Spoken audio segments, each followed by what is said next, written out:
Alors aujourd'hui, on va décortiquer un système financier vraiment à part, la banque islamique. Et pour la comprendre, il faut oublier un instant le prêt à intérêt classique et imaginer plutôt une sorte de boîte à outils remplie d'instruments très spécifiques.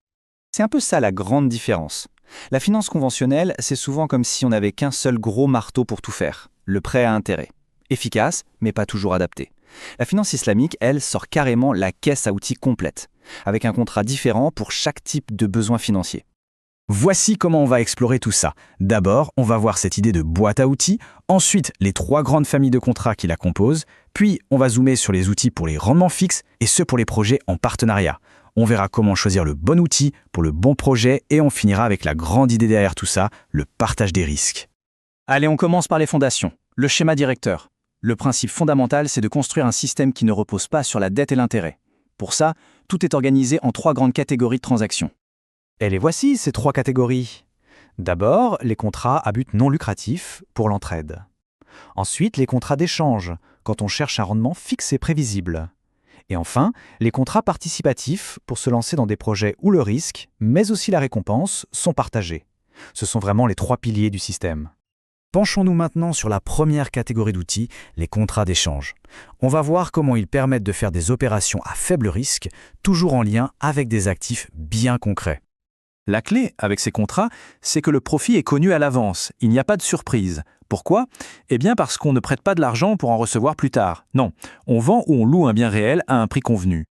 L'un des outils les plus utilisés, c'est la murabara. En gros, c'est une opération d'achat-revente.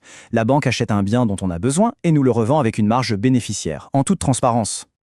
Voilà le déroulé. C'est très clair. Le client repère ce dont il a besoin, disons une voiture. La banque va l'acheter au concessionnaire. Puis, elle la revend au client en ajoutant sa marge, qui a été acceptée par tout le monde.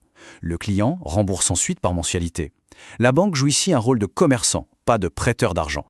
Et cette famille de contrats ne se limite pas à la vente, on y trouve aussi l'ijara, qui ressemble beaucoup à du leasing ou du crédit bail, ou encore le salam, qui permet d'acheter à l'avance des marchandises qui seront livrées plus tard.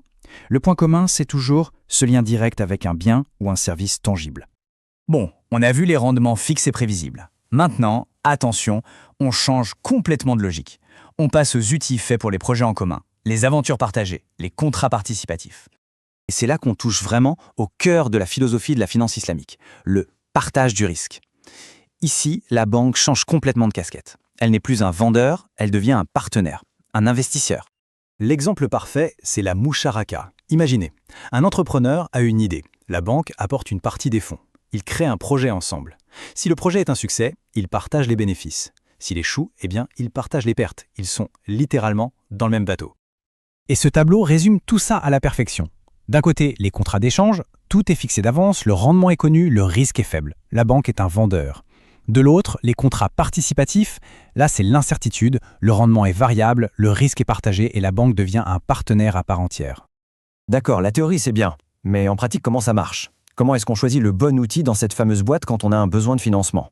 Prenons un cas concret, une jeune start-up dans la tech. Elle a une super idée d'application. C'est un projet risqué, personne ne sait si ça va marcher.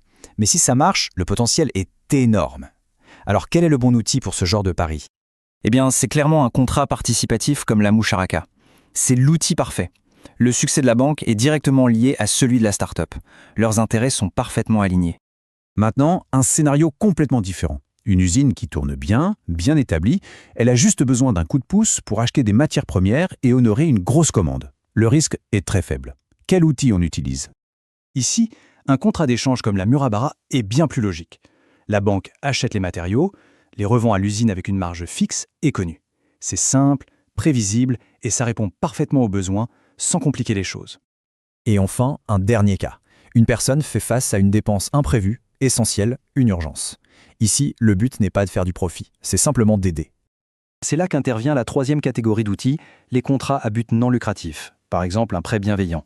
Le principe est simple, on prête une somme et c'est exactement cette somme qui est remboursée, sans un centime de plus.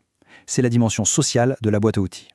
Bon, maintenant qu'on a fait le tour des outils, prenons un peu de hauteur. Regardons la vision d'ensemble de ce système, avec ses forces, mais aussi ses défis. En résumé, c'est un peu un compromis. D'un côté, cette approche offre une flexibilité incroyable et surtout, elle ancre la finance dans l'économie réelle, avec un partage des risques. De l'autre, il ne faut pas se le cacher, c'est plus complexe à mettre en place et à gérer qu'un système bancaire classique. Au final, ce système change la question de base.